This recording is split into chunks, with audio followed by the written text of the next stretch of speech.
entra no segundo grande bloco importante dessa aula, que é o treino resistido, gente. Aquele feito através de circuito, de pesos livres, de uso de peso corporal, de estações de musculação ou de exercícios isométricos. Vamos olhar um pouquinho para ele, né? A gente tem as nossas atividades feitas em grupo, mas o nosso treino resistido é individualizado. Os pacientes com AVC são muito diferentes entre si. É impossível fazer prescrição de treino resistido em grupo. Então, eu dou alguns exemplos aqui para vocês do uso de elásticos, do uso de halteres, do uso de peso corporal e algumas das adaptações que a gente faz. Então, vamos dar uma olhada aqui, por exemplo, um peso com carga maior para o lado menos afetado e com carga menor do lado menos afetado. Ativo livre, né, resistido do lado menos afetado e do lado mais afetado, eu tenho a carga, mas eu tenho a ajuda de um profissional ali para amplitude ou para velocidade, que são parâmetros importantes para a intensidade do treino, né? Eu posso fazer isso de forma auxiliada ou retirando a ação da gravidade. Nessa foto aqui, ó, a gente tem um treino específico para bíceps que está sendo feito em decúbito lateral, porque essa paciente tem força muscular grau 2, ela não vence a ação da gravidade. Então, eu preciso fazer esses ajustes no treino resistido. Essa paciente aqui, eu enfaixei o halter na mão dela, porque ela não tem apreensão, e eu ainda assim estou ajudando.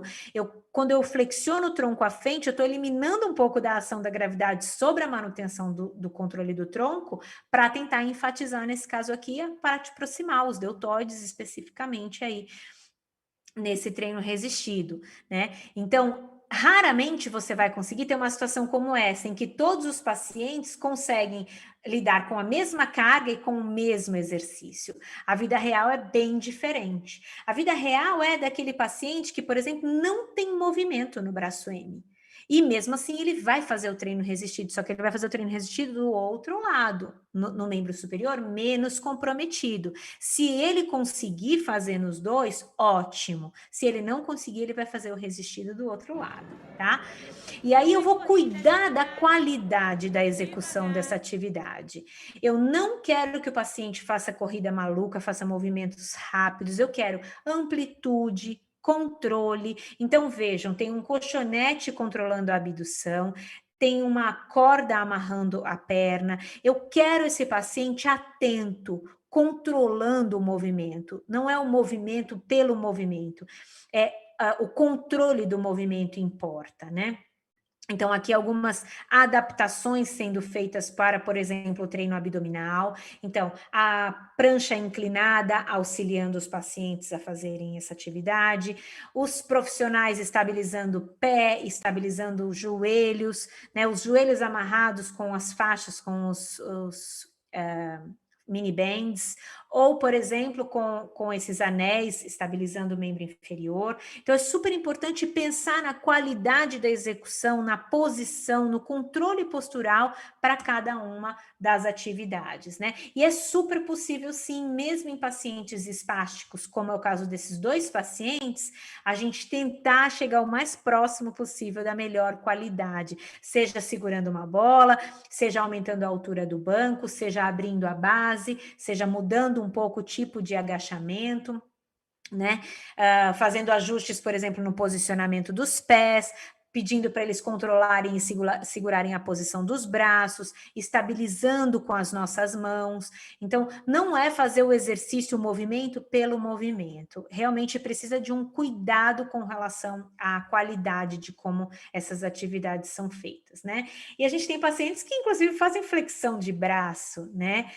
Não é a maioria, não é, mas é possível, não subestimem, né, os seus pacientes. E aí eu chamo a atenção para vocês aqui, para vocês compararem a qualidade dessas duas atividades sendo feitas e me dizerem se faz diferença ou não a qualidade com que o paciente executa, né? Então, veja esse primeiro vídeo, o quanto ele balança o tronco, o quanto ele roda o quadril, o quanto a atividade demanda pouco do controle postural dele, ele não está nem aí, na verdade, para a manutenção do controle postural. E aqui, o quanto ele está atento para manutenção da posição em pé, o quanto ele está com o core ativo para poder fazer a abdução. A amplitude do movimento é menor, mas a qualidade do movimento é muito melhor, né? E a gente, sempre que possível, deve ir para a estação de musculação. É o melhor lugar, é o lugar em que a gente consegue controlar a carga de maneira muito mais adequada. E esses pacientes deveriam ser encaminhados para os profissionais de educação física o mais precocemente, desde que eles tenham conhecimento sobre a condição de saúde, o AVC. Mas eles são os profissionais que melhor sabem trabalhar com controle de carga, progressão de carga especificamente, né? Então, alguns exemplos aí do treino. Aí, voltando para o FIT, a gente tem frequência de 2 a 3 vezes por semana, de 1 a 3 séries, de 10 a 15 repetições, para cada agrupamento muscular. Então, veja que eu vou ter que escolher exercícios que incluam grandes grupos musculares. Um mesmo exercício tem que fazer, às vezes, de mais músculos, porque eu não vou poder fazer um treino específico para o bíceps, específico para o tríceps, específico para os deltoides. A minha sessão não vai ter fim, eu vou ter que repetir isso de 2 a 3 vezes, de 1 a 3 séries, de 10 a 15 repetições. E pasmem, a recomendação diz para a gente dar um intervalo de 2 minutos entre as séries por causa do aumento da pressão arterial. Pensa só, se você for dar 2 minutos de intervalo, quanto tempo vai durar a tua sessão para você conseguir atingir todos os grupos musculares necessários, né?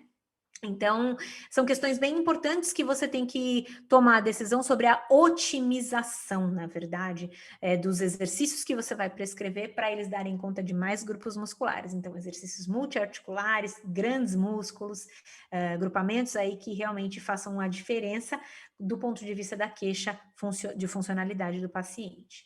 Uma sugestão aí de P, de progressão para vocês, vejam só, eu tenho aí de 2 a 3 séries, 10 repetições a 60% de 1 RM, e aí na implementação da progressão, mantive de 2 a 3 séries, aumentei o número de repetições, veja, estou alternando repetições e carga.